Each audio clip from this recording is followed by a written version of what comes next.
세상에 의미 없이 떠도는 풍문은 없다. 여러분이 궁금해했던 풍문 오늘 제대로 풀어드리겠습니다. 초근접 밀착 토크 풍문으로 들어쇼. 반갑습니다, 여러분. 반갑습니다. 자, 여러분 오늘 저희 풍문쇼에 새로 오신 한 분이 있습니다. 이름부터 강력합니다. 팩트 복격기 스타일리스트 김우리 씨입니다. 어서 오세요. 우리 정말 우리하네요.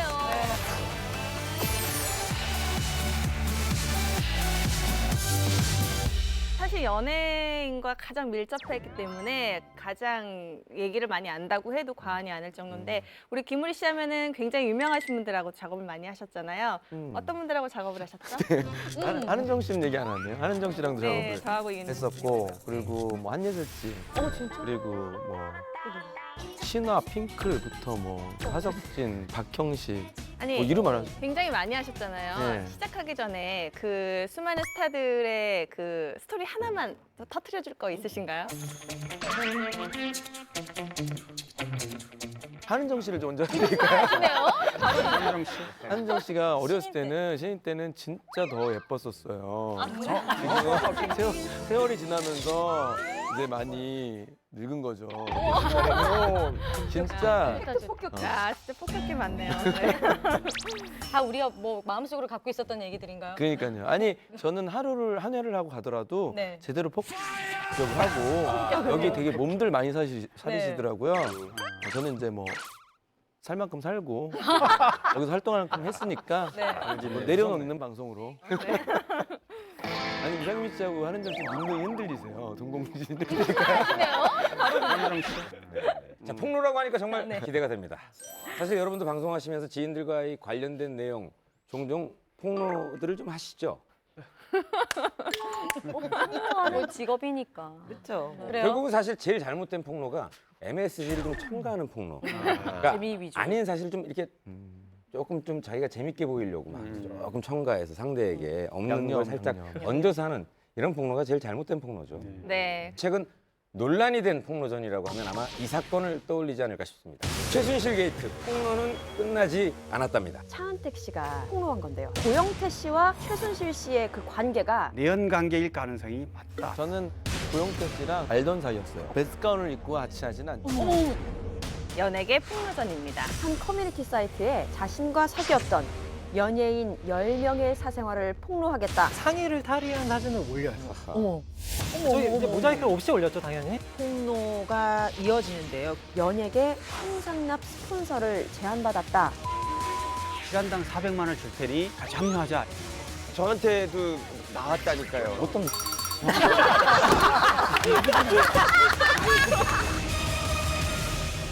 뭐 또 나오고 양파같이 까도 계속 나오는 뭔가가 또 나오더라고요. 그래서 이번에 준비한 풍문은 최순실 게이트 폭로는 끝나지 않았답니다. 최순실 씨의 행적에 대해서 그간에 많은 폭로를 했던 고영태 씨에 관한 이야기인데요. 이번에 국정농단과는 조금 거리가 있는 이야기일 수도 있겠지만 어쨌든 사적으로 봤을 때 이 고영태 씨가 오히려 위기에 빠질 만한 폭로를 당했습니다. 바로 차은택 씨가 이 소문으로만 무성하게 돌던 그 이야기를 폭로한 건데요. 왜요? 그 이야기요? 어떤 이야기죠? 너무 많아. 차은택 씨가 그럼 폭로를 한 네, 건가요? 그렇습니다. 바로 차은택 씨가 고영태 씨와 최순실 씨의 그 관계가 정상적인 관계는 아니다라고 폭로를 했었죠. 그러면 지금 최순실을 존경합니까? 좋아합니까? 아닙니다. 그러면 미워합니까? 최순실 씨가 고영태 씨 집에 찾아갔다고 들었습니다. 굉장히 가까운 관계라고 저는 알고 있었습니다. 남녀 관계로 이해도 되겠습니까? 아니 정상적이지 않다가 의미가 뭐지? 왜 모르는 척해요? 우리가 아니 왜냐면 둘이 어쨌든 정상적이지 않다는 얘기죠. 뭐 여러 가지 있겠지만 여기서 내 생각엔 아마 지금 최근 회자였던 남녀 관계 얘기하는 것 같은데. 그렇죠. 네. 그러니까 뭐 사실은 이게 정상적이지 않다라는 얘기가 처음에 진술했던 내용과 그냥 사업적인 다르게, 관계가 아니다. 네, 다르게 이제 결국은 표현되는 어떤 관계다 보니까 그런 걸로 놓고 봤을 때 정상적이지 않다라고 표현을 하는 것 같습니다. 지난 실제로 1월 23일 날 그 박근혜 대통령 탄핵 심판 8차 그 변론 기일 날 차은택 씨가 이제 여기 출두해가지고 대통령 그 대리인단이 고영태 전 이사하고 최순실 씨가 어떤 남녀 관계이냐고 물었습니다. 차은택 씨한테. 차은택 씨가 그 자리에서 그렇다 이렇게 얘기를 했기 때문에 이게 굉장히 또 이슈가 됐습니다. 근데 처음에 고영태 씨가 언론에 드러났을 때 최순실의 남자다라는 그런 추측들이 좀 있었잖아요. 그런데 그러면 그 말이 사실이라는 거잖아요. 대체 어떤 근거로 그런 얘기를 하게 된 거죠? 이게 좀 얘기를 들어보니 이른 아침에 좀 만나자는 연락이 와서 이제 가보니 아침 조식을 함께 나란히 꼭 붙어서 먹는 모습이 조금 남녀 사이인 것 같다라는 말을 이렇게 한 적이 있었던 거예요. 그래서 내가 받아들일 땐 좀 정상적이지 않았다, 일반적인 상황처럼 보이지 않았다라고 해서 그 당시 분위기가 또 한번 술렁이었던 적이 있었어요. 그러니까 그분이야말로 정말 폭격기 같은 얘기를 많이 했는데 약간 너무 재밌더라고요. 2014년 9월 얘기를 폭로를 했었는데 고영태 씨와 최순실 씨가 싸웠어요. 싸워서 헤어진 후에 고영태 씨 집에 갔는데 최순실이 갔는데 거기에 다른 여자가 있었다. 그것 때문에 흥분해서 싸웠다. 그걸 봤다라는 증언을 했는데 무슨 저희가 이제 찌라시나 이런 데서나 봤을 법한 얘기를 그런 자리에서 증언으로 들으니까 굉장히 자극적이고 솔깃하긴 하더라고요. 근데 또 그럴 수 있잖아요. 일해야 되는 시간이고 나랑 미팅 약속을 했는데 남아서 집에 갔어. 말도 안 되는 소리를 해. 갔는데 젊은 여자랑 있어. 넌 뭐니? 일을 왜 안 하니? 이럴 수 있지 않아요? 아니 자기 집에 여자가 있는 거하고 무슨 상관이에요? 직원이 늦게 오면 집에 찾아가시나 봐요. 저 옆에 살면 찾아갑니다. 애가 쓰러져서 못 일어날 수도 있거든요. 경무에 시달려서. 아니, 김우리 씨는 고영태 씨하고 좀 친분이 있으시죠? 저는 고영태 씨랑 이런 국정농단이 있기 전까지 네. 알던 사이였어요. 왜냐면 이 친구는 청담동에 있는 패션하는 사람도 알고 있는 인물 중에 하나예요. 그리고 이 친구가 굉장히 끼도 많고 그러니까 누나들이 좋아할 만한 모든 소지가 다 있어. 뭐 얼굴도 멀쩡하지, 그리고 말도 잘하지, 체육학과 학생이지, 일반 머리 받고 공부했던 사람들하고는 틀린 비주얼을 갖고 있어요. 어쨌든 그렇기 때문에 누나들 시집 갔다 왔거나 시집 가거나 뭐 이렇게 등등의 누나들이 예뻐할 수밖에 없는 캐릭터가 있기 때문에 아마 제 생각에는 그 이후에 가방 런칭을 할 때도 저한테도 도움을 요청한 적이 있어요. 연예인 협찬 좀 부탁한 적이 있었기 때문에 그 이후로 엮이지 않았기 다행이라는 생각이 들고 만약에 그랬으면 뭐 대통령 스타일리스트 할 수 있고 여러 가지 있었을 거 아니야 상황이. 그냥 그러고 말았던고 나서 이제 이런 사건이 터진 거거든요. 김우리 씨는 최순실 씨 못 보셨어요? 그게 내가 왜 최순실 씨만 못 봤었나? 신기하다. 봤는데. 안 보길 잘한 거지. 그러니까 그게 보지 말라는 뜻이었던 거죠. 근데 그렇게 해서 알게 된 친구였고 그 이제 업계에 굉장히 유명한 그 캐릭터를 갖고 있는 친구였기 때문에 다행이라고 생각하는 게 김우리 씨가 최순실 씨를 혹시 만났으면 지금 저분도 그지 저도 이제 차디찬 저도 이렇게 돼가지고 방에서 우리 무슨 관계다 이러고 폭로하고 있었거든요. 그렇죠, 맞아요. 근데 어쨌든 그렇게 돼서 가까워진 게 맞는 것 같다는 생각을 많은 분들이 하고 있는 거죠. 네. 두 사람에 대해서는 의심되는 정황이 좀 있었던 것이 이제 두 사람이 처음 만난 곳이 호스텝바다 이런 얘기가 좀 퍼지기도 했었고 또 고원 기획의 이제 고자는 고영태의 고 그리고 원자는 이제 최서원이라는 최순실 씨의 다른 이름이었던 이제 최서원의 원자를 따서 이제 만든 것이다. 뭐 이래서 이런 얘기도 있었기 때문에 좀 의심되는 정황들이 있었죠. 죄송한데 이건 지난번에 저희 홍상수 감독과 김민희 씨 그 캐릭터 이름 따는 영희와 상원 그거 아닙니까? 제가 얘기했잖아요. 대충 다 이렇게 한다고. 이름 질 때 이렇게 가요. 사실 아까 김우리 씨가 이제 고영태 씨와의 친분이 있다라고 하면서 이제 말씀해 주신 것도 있고 그렇다면 종합적으로 고영태 씨와 최순실 씨의 연인 관계 가능하다고 보시나요? 분명히 그럴 수 있을 것 같아요. 왜냐면 그 팩트에서는 기사거리로 나오는 것들이 뭐 기자님들이 알고 안 얘기하는 것, 못 얘기하는 것도 있을 수 있지만 저는 그냥 청담동에서 우리가 생활했을 때 나왔던 얘기들을 얘기하는 거니까 그거는 그럴 수 있는 여건이 있을 것 같아요. 그런데 2016년 12월 국회에서 열린 2차 청문회에서는 고영태 씨가 최순실 씨와의 관계를 부인했습니다. 그때 그러니까 이제 이만희 의원이 이제 청문위원회였는데 뭐 고영태 씨한테 이제 최순실 씨와의 관계가 어떤 거냐 혹시 이런 쪽 아니냐는 취지로 이제 물었더니만은 고영태 씨가 굉장히 불쾌하다는 표정으로 아니라고 이제 답을 했기 때문에 그리고 그 당시에 문제는 차은택 씨는 그 당시에도 두 사람이 알고 지내는 것으로 알고 있다고 이렇게 해서 상당히 뭐 그때도 위증 논란이 있었죠 서로. 근데 이 얘기를 차은택 씨가 폭로를 하셨잖아요. 근데 이거를 처음부터 폭로하지 않고 왜 조금 늦게 폭로를 하셨을까요? 차은택 씨 입장에서는 불가피한 선택이지 않았을까. 왜냐하면 이제 사실 국정농단의 주역이 차은택 씨와 최순실 씨 이렇게 같이 한 배를 탄 사람으로 비춰졌는데 어느 순간에 이제 고영태 씨가 약간 그 선배에서 떨어져 나가는 듯한 그런 태도를 취하거든요. 지금까지. 그걸 보면서 차은택 씨는 이거를 같이 주도해서 하긴 했지만 정말 밀접하고 내밀한 관계는 고영태와 최순실의 관계다. 나는 그냥 비즈니스 관계를 시키는 일만 했다. 이렇게 피해가기 위한 나름대로 고육책이겠죠. 뭐. 거기서도 팩트를 폭격하는 거지 이제. 왜냐면 끝까지 가면 결국은 자기만 손해니까 다 얘기하게 될 수밖에 없는 상황일 거예요. 아니, 왜냐면 지금 상황에서 놓고 보면 이제 그 차은택 씨 같은 경우는 실제로 정부의 창조경제 추진 단장을 맡아가지고 뭐 직을 맡았기 때문에 모든 죄를 뒤집어 쓰는 상황인데 실제로 본인은 알고 봤더니 추천받은 상황이잖아요. 이제 보면은 본인은 오히려 넙죽 받았다가 지금 죄를 다 뒤집어 쓰게 된 거고 추천하고 다 셋업한 사람들은 지금 오히려 폭로자 역할을 하고 있다든지 이렇게 되면은 신경 변화가 올 수밖에 없죠. 근데 중간에 한번 그런 의심이 있지 않았었나요? 그 고영태 씨와의 관계가 있었는데 중간에 차은택 씨로 뭐 바뀌었다라는 의심 정황이 있었잖아요, 그죠? 한번 그런 적이 네, 있었죠. 그것 네. 때문에 차은택 오해를 씨가 사기 이런 싫어서. 네, 네. 선택을 하지 않았나 싶어요. 삼각관계다 뭐 이런 오해가 한 그러게요. 번씩 그러니까 이런 그렇지 맞아. 그게 고영태라는 친구가 차은택이라는 그 캐릭터를 소개시켜 주면서 이제 급속도로 발전하고 그분이 굉장히 머리도 비상하고 말도 잘하고 외형상으로 풍기는 건 그냥 뭐 대머리에 약간 우리가 그거지만 그 이런 거 얘기하고 이럴 때 굉장히 이렇게 매료가 되는 게 있어요. 한정 씨도 그때 뮤직비디오 찍고 이랬던 거 네네 알잖아요. 맞아요. 그래서 되게 젠틀하고 뭔가 맞아요. 근데 고영태 씨가 갖고 있지 못한 어떤 매력이 있을 수도 있었겠죠. 아니 진짜 궁금한 게 청문회 같은 데에서는 뭐 남녀 관계에 대해서 폭로를 할 수 있지만 이런 뭐 재판상에서도 이렇게 폭로를 할 수가 있나요? 그러니까 사실은 재판 내에서는요 두 개의 정황이 의견 대립할 수밖에 없습니다.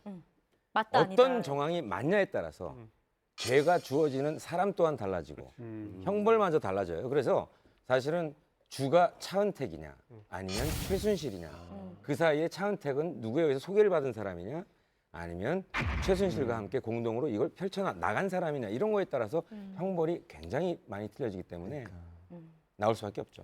잘하시네요. 이상민 씨가 아는 만큼 보인다고 써보셨어요? 생각하는. 순간 좀 많이 너무 도움이 나 되네. 지금 변호사님 이래서 인생은 이게 있어야 돼. 굴곡이. 가봐야 배우지. 아는 만큼 보여요 세상은. 그럼요. 아니 뭐 사실은 변호사 없이도 변호사 스스로 혼자 나가고 한 적도 많고. 아 진짜요? 예, 왜냐면 이제 뭐 최소 미니멈 500이니까. 돈이 많이 들어가니까. 돈이 아까워서 없으니까.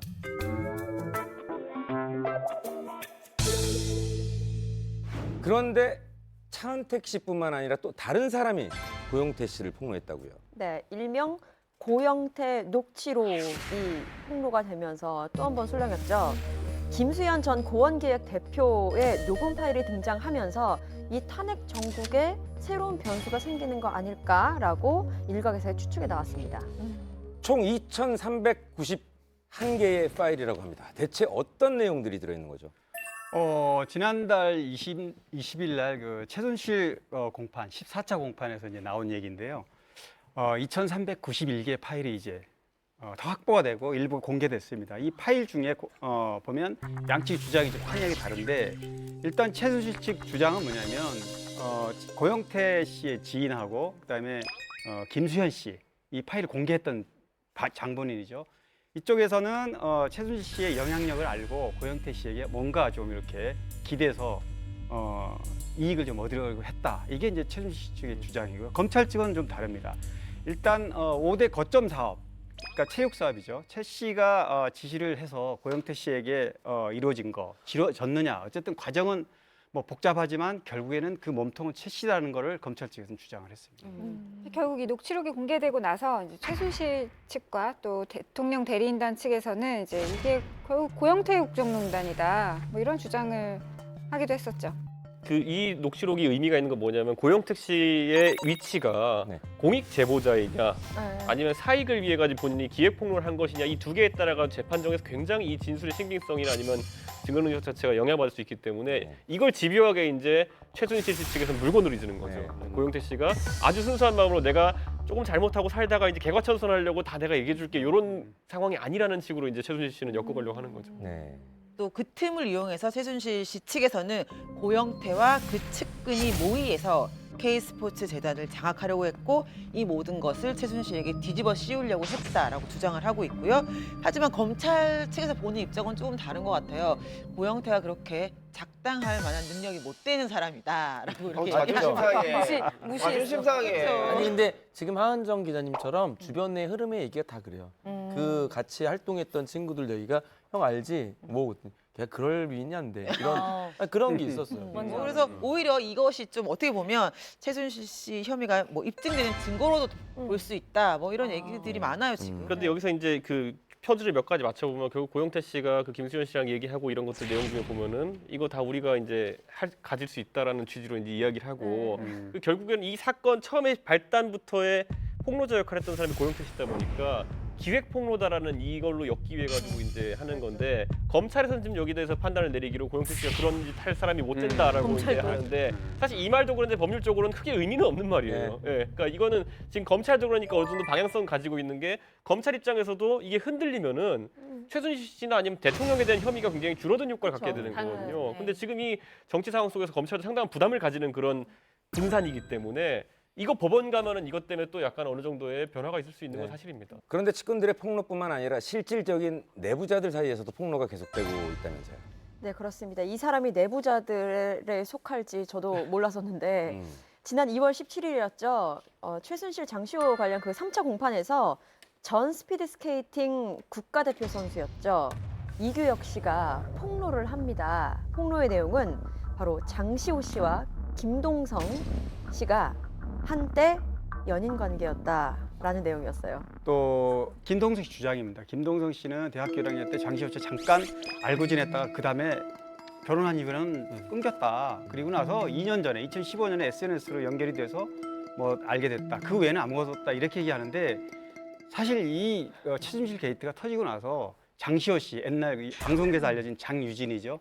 장유진 씨의 존재가 드러나면서 김동성, 이규혁 관계는 초창기 이미 바닥에 다 소문이 나 있었어요. 근데 그 시점이 좀 중요한 것 같아요. 이 관계가 김동성 씨 말대로 대학교 때 사귀었던 관계냐 아니면은 최근에 사귀었던 관계냐가 중요한 포인트가 될 것 같은데 일단 법정 공판에서 이규혁 씨가 증언을 이렇게 합니다. 장시호 씨와 김동성 씨가 남녀 관계라는 얘기를 들었다라고 얘기했고 또 내가 알기로는 김동성 씨와 장시호 씨가 관계가 좋을 때 동계 스포츠 센터를 기획했다. 아무래도 김동성 씨가 동계 스포츠 쪽에 관련된 일을 하는 사람이기 때문에 그 관련해서 아이디어를 많이 낸 것으로 알고 있다라고 증언을 해서 화제가 됐죠. 그런데 그 두 사람이 연인 관계였다라는 걸 이규혁 씨가 어떻게 알았을까요? 이규혁 씨가 그 부분에 대해서는 이제 증언을 했는데 장시호 씨와는 중학교 선후배 관계 그리고 간간히 연락을 하는 사이였다고 얘기를 했어요. 그러는 과정에서 2015년 이 3, 4월 간격쯤에 김동성 씨랑 장시호 씨가 관계가 좋아지면서 이때 나왔던 동계 스포츠 센터 이거를 기획하고 있다는 얘기를 들었다는 거예요. 그런데 다시 두 사람 사이가 틀어지면서 자신한테 오빠가 좀 이거 좀 도와줬으면 좋겠어 라고 얘기를 하면서 자기는 그저 봉사하는 마음으로 그걸 맡았다라고 말을 했습니다. 어떻게 생각하세요, 하은정 기자님? 친하시죠? 누구랑요? 김동성. 당황해서 누구랑요? 조금 친분이 아니 있지 뭐 않으세요? 통화는 한 번씩 네. 이런 일 때문에 하는데 이제 세 사람이 워낙 어릴 때부터 강남 키즈였어요. 그래서 한 달을 건너면 다 알고 쉽게 아마 뭐 이렇게 연인 관계가 헤어졌을 수도 있고 뭐 이렇게 좀 그런 관계들이 있죠? 하 기자님 보시기에는 솔직하게 김동성 말씀을 씨- 하세요. 제가 볼 때는 네. 김동성 씨와는 과거의 연인인 건 확실한 것 같아요. 네. 그리고 심지어 그 사실을 김동성 씨 와이프도 다 알아요. 그리고 최근에 연락 와서 이렇게 얽히고 섞여 과거의 연인이었으면 좀 더 편안하게 대하지 않았을까요? 그래서 좀 주변 사람들이 좀 오해했을 부분도 있고 그런 것 같아요. 그 부분을 제가 조금 추가하면 네. 저는 세 사람 중에 세 사람이 삼각관계였느냐 이건 아니라고 봅니다. 왜냐하면 제주도에서 장시호 씨가 아들과 아들 교육 때문에 머물 동안에 그때도 교류가 있었고 그때 이제 좀 부부의 위기가 있었다. 아마도 그걸 두고서 이제 뭐 혹시라도 두 사람이 어떤 관계이지 않았느냐 말이 나왔다면 바로 그 부분입니다. 그래서 제가 또 물어봤어요, 이것도. 뭐 그러지 않았냐, 혹시 장시호 때문에 너네 부부 관계가 좀 힘들지 않았냐라고 물어보니 사실 김동석 씨가 결혼을 굉장히 오래전에 했어요. 이거 났을 때가 이미 결혼 생활 10년이 넘을 때였어요. 그래서 굉장히 좀 권태기였고 그냥 정말 부부의 문제지 제3자가 개입해서 우리 부부가 나빠진 건 아니다라고 했고 그 당시에 좀 알고 지냈기 때문에 이제 뭐 이런 법적인 문제들을 장시호 씨에게 좀 도움 받았다고는 하더라고요. 그리고 나중에 그 부부가 다시 또 봉합이 잘 됐잖아요. 잘 그러게. 되고 뭐 이렇게 저희 매체랑도 화보 네. 찍고 두 분이 아주 그냥 와이프가 대인배세요. 아, 그래요? 보니까 아니 들어보니까. 그러니까 아니라 시청자 모드로. 근데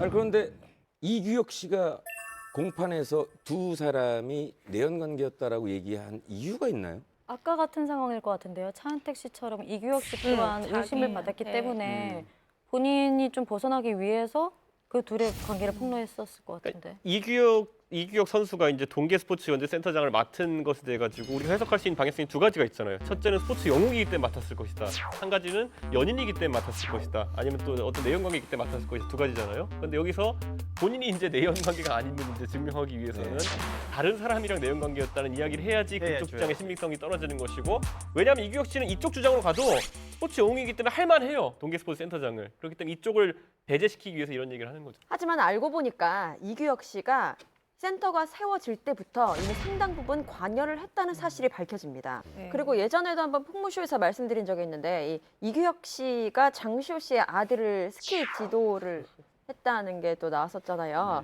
근데 그때 2015년 7월이었는데 그때 장시호 씨가 자신의 SNS를 통해서 이 세 사람의 어떤 연관성에 대한 글을 하나 올린 게 있었는데 일단 20년 동안 변치 않은 우정으로 또 아들의 스승이자 삼촌이라는 글을 올리면서 이규혁 씨와 그리고 함께 찍은 사진을 올리기도 해서 일각에서는 이규혁 씨와 장시호 씨도 뭔가 좀 아주 생각보다 더 가까운 사이가 아닐까라고도 상상을 했었죠. 그렇다면 이규혁 씨 폭로 이후에 김동성 씨와 장시호 씨의 반응이 좀 있었나요? 김동성 씨 같은 경우는 반응이 좀 냉담한 편이었는데 본인의 SNS에 글을 올렸어요. 잘 살고 있는데 카더라식으로 막 나불대는구나. 그러니까 뭐 욕만 안 했다 뿐이지 정말 좀 맞대응을 한 건데 이거랑 동시에 이 글과 함께 아내와 찍은 사진을 올렸단 말이에요. 그러니까 할 수 있는 한 최소한의 피드백을 한 것 같아요. 최고의 피드백을 한 것 같다는 생각을 해요. 그러면 이규혁 씨가 폭로했었을 때 장시호 측에서는 어떤 반응이었나요? 그러니까 공식적인 반박은 없었어요. 근데 이제 이규혁 씨가 진술을 하는 동안에 장시호 씨가 이규혁 씨를 노려봤다는 얘기를 하는데 뭐 이런 거겠죠. 왜 뭐. 노려본 거예요? 중학교 때 선후배였는데 아니 이 오빠가 뭐 이런 느낌으로 노려봤겠죠. 아니 뭐 이 오빠겠어요. 방송이니까. 이 XX가 이거겠지.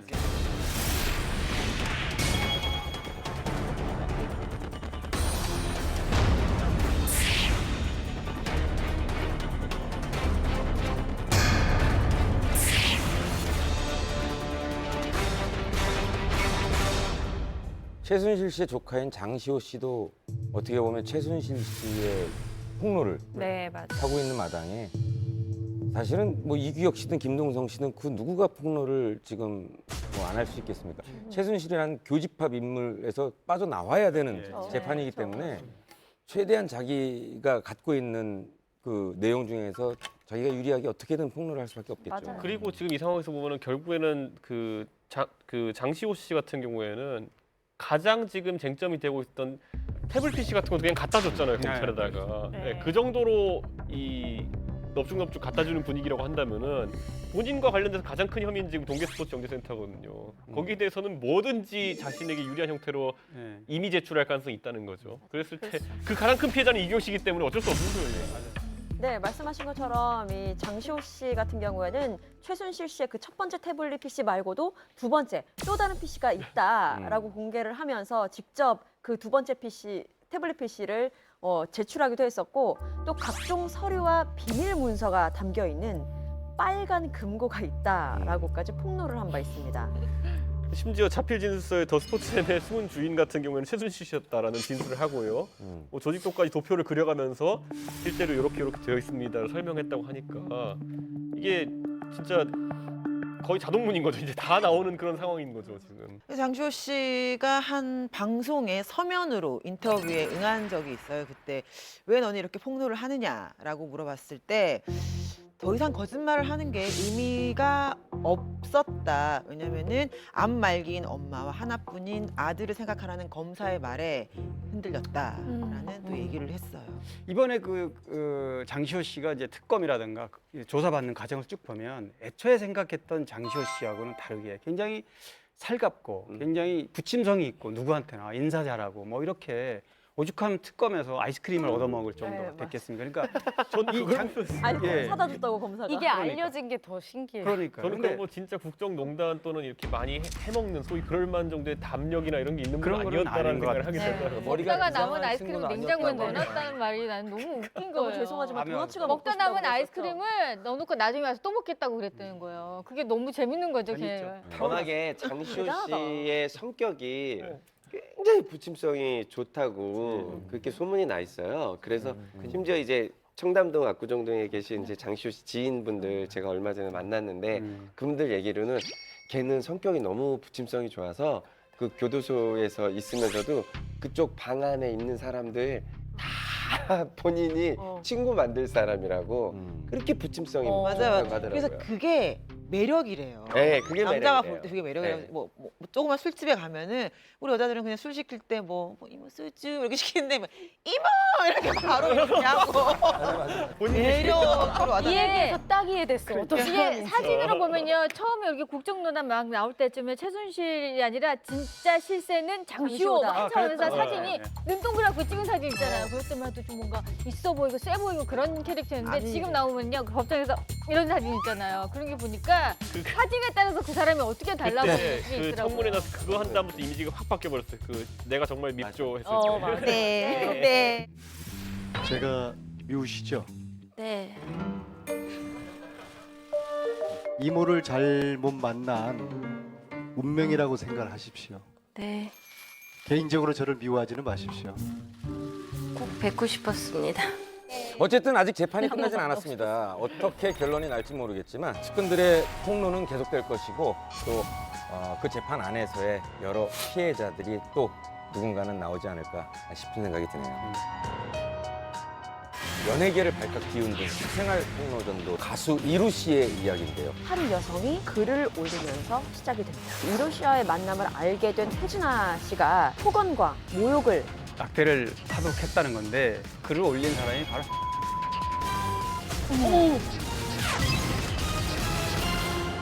정말 최근 들어서 유난히도 사생활이나 그 연예계의 은밀한 얘기들을 폭로하는 일이 많아진 것 같은데 특히 이제 스마트폰 같은 게 있으니까 굉장히 그런 것들이 좀 쉬워진 것 같아요. 네. 근데 뭐 그래도 아무리 그래도 사생활을 폭로한다는 건 정말 좀 아닌 것 같아요. 치사한 것 같아요. 네, 어쨌든 이번에 소개할 사건도 법적인 해결보다는 공개 사과를 원하면서 폭로가 이어진 경우입니다. 바로 가수 이루 씨의 이야기인데요. 가수 태진아 씨의 아들이자 발라드 가수로 상당한 인기를 얻었었죠. 네. 정말 까만 안경 대단했죠. 그러네. 진짜 오늘 까만 안경 쓰고 오셨네요. 근데 이분의 최근에 이분이 연기자로 변신하셨다는 얘기가 있어요.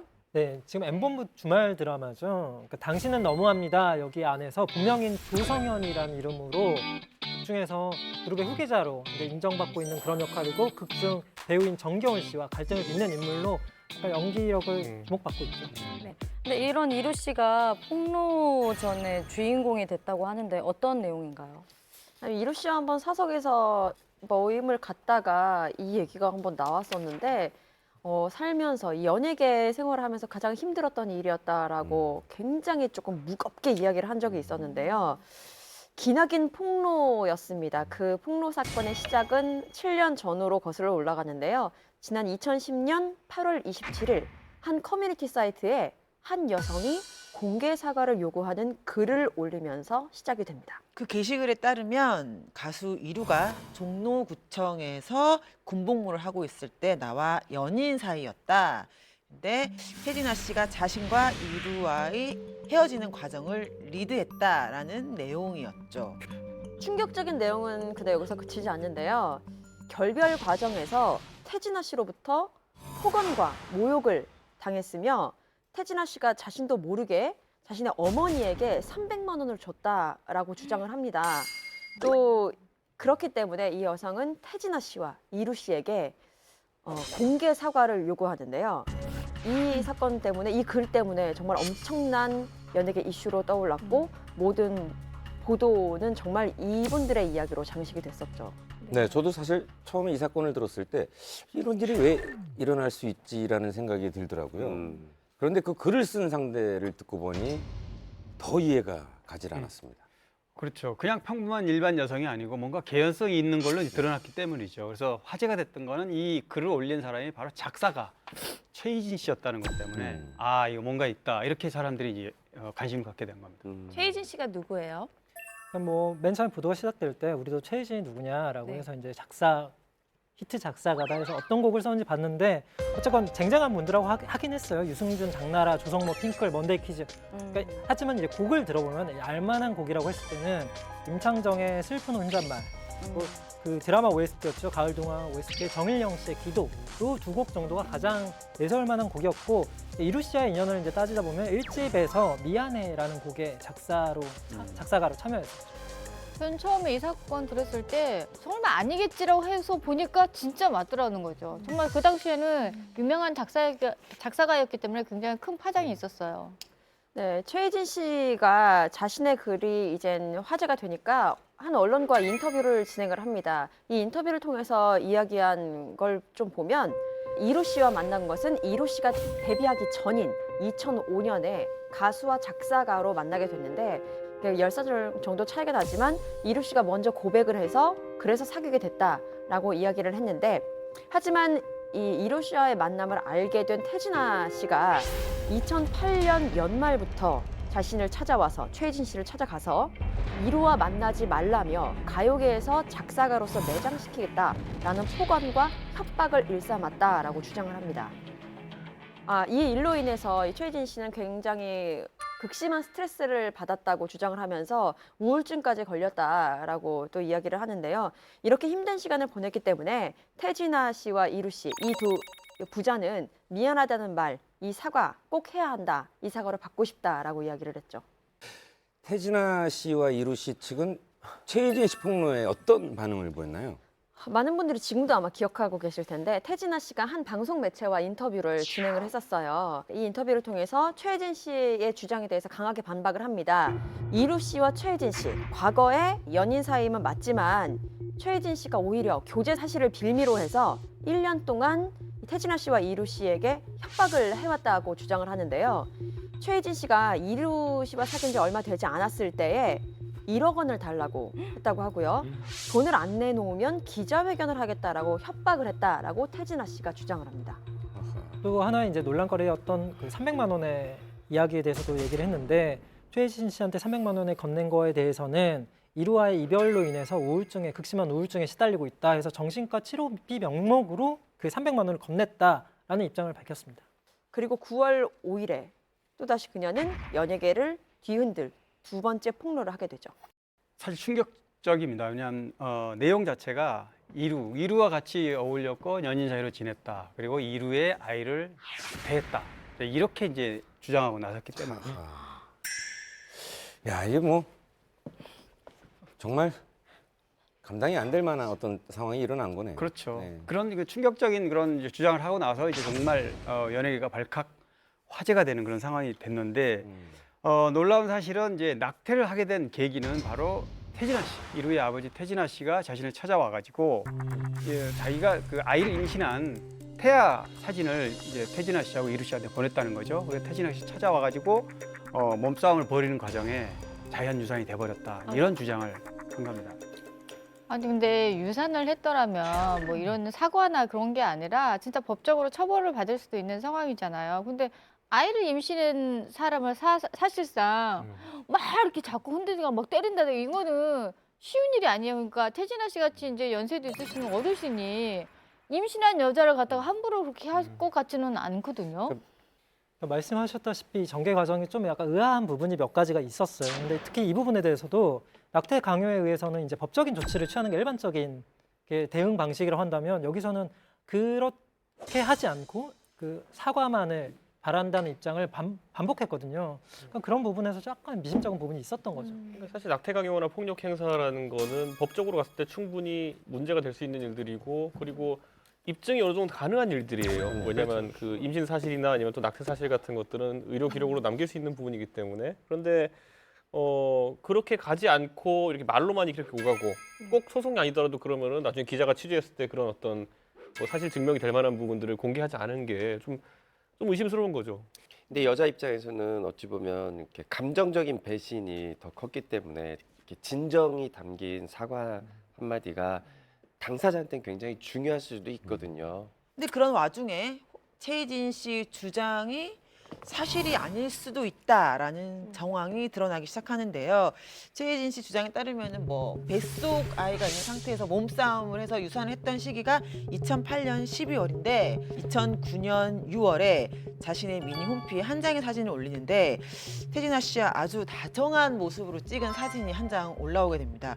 그래서 이제 많은 분들이 상식적으로 자신의 아이를 유산시킨 사람과 이렇게 다정하게 찍은 사진을 올릴 수 있나? 뭐 이런 혹시 거짓말이진 않을까? 이런 의혹이 시작되기 한 시점이 바로 이때였던 것 같아요. 정말 정황상으로 보면 이루 씨가 데뷔하기 직전부터 작사가와 가수로 이렇게 만났던 거는 양쪽이 다 인정하는 부분인 것 같은데 기자들이 최희진 씨에게 그러면 그 초음파 사진의 증거를 얘기를 물었을 때 그 뭔가 팩트를 집어내야지 되니까요. 근데 그 부분에 대해서는 나중에 말씀드리겠다. 그리고 위하며 아리송하게 그냥 넘어가 버렸어요.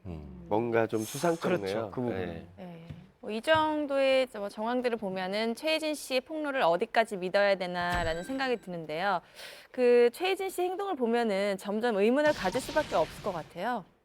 그러니까 뭐 뒤에 펼쳐지는 일들은 모르겠지만 어쨌든 저희가 접하는 건 그분의 글이잖아요. 근데 이게 너무 일관되지 않게 흘러갔던 거예요. 낙태 발언 이후에 9월 7일 날 그 글을 다시 남겼는데 어떻게 남겼냐면 임신과 낙태, 태진아의 폭력은 전부 사실이 아니며 명예훼손에 대해서는 깊이 반성하고 있다라는 글을 남긴 걸 이제까지 주장했던 건가 정말 다른 입장이잖아요. 그리고는 다시는 그런 일을 하지 않고 또 하면 처벌을 받겠다라는 각서를 써서 이 태진아 부자에게 전달했다라고 얘기를 했거든요. 근데 여기서 이제 이제 모두 다 끝났고 이 여자가 잠깐 그랬었구나라고 생각을 했다가 불과 몇 시간 뒤에 또다시 입장을 번복했어요. 뭐라고 했냐면 이미 작성된 각서에다가 사인만 했다. 뭐 이런 식으로 해서 민영표에 또 글을 올리면서 뭐 꺼집었던 불씨가 다시 타오른 거죠. 뭐지? 정말 이루 씨 측에서도 계속되는 폭로와 주장에 혼란이 있었을 것 같은데 최희진 씨의 이런 행보에 어떤 반응을 보였나요? 태진아 씨가 직접적으로 나섰는데요. 한 방송 프로그램을 통해서 더 이상은 참을 수 없다라는 것을 드러냈는데 최희진 씨와 나눴던 문자 내역 그리고 대화를 나눴던 녹취록 이런 것들을 공개하기에 이릅니다. 이날 공개된 문자를 보면요. 용서를 구하는 문자를 보냅니다. 그런데 그러다가도 다시 1억 원을 원하는 문자를 보내기도 하고요. 좀 있다가는 음독자살을 암시하는 문장을 보내다가도 미친 개는 한 번 사람을 물면 결코 놓지 않죠라는 문자를 또 보냈다고 해요. 이러면서 은행 계좌번호로 추정되는 그런 번호를 함께 보낸 것이 보도가 돼서 굉장히 많은 사람들이 놀랐죠. 킬미일미 같아. 여러 가지 킬미일미의 인격체. 주인공. 야, 이런 이제 문자를 태진아 씨에게 보낸 거 아니에요? 이 사람은 왜 그런 거예요? 진짜 결국은 뭐 돈이죠 뭐. 그 이후에 뭐 또 추가로 뭐 이어지는 어떤 그 폭로가 있었나요? 인터넷에서 시작한 이거는 결국 인터넷으로 끝을 맺습니다. 네. 9월 10일 날 미니홈피에 또 한 번의 글을 남기는데 이게 또 충격적입니다. 그러니까 어떻게 남겼냐면 난 사실 이루 씨의 아기를 가진 적이 없다. 그러니까 어느데 거짓말을 해놓고 보니까 어느새 그게 진짜처럼 믿어졌다. 그러니까 우리가 흔히 말하는 허언증 같은 거죠. 그러니까 그렇게 증후군. 고백을 한 거예요. 그러다 보니까 여기다 뭐 무슨 말을 덧붙였냐면 최희진 씨가 사실 나팔관 유착으로 아기를 가질 수 없는 몸이라는 그런 얘기까지 이제 덧붙이면서 유산을 그러니까 아기를 가질 수 없으니까 유산을 한 적이 없는 거죠. 네. 결국 그간의 폭로들이 거짓말로 드러난 이상 최희진 씨와 이루 씨 측에서는 어떤 반응을 보였나요?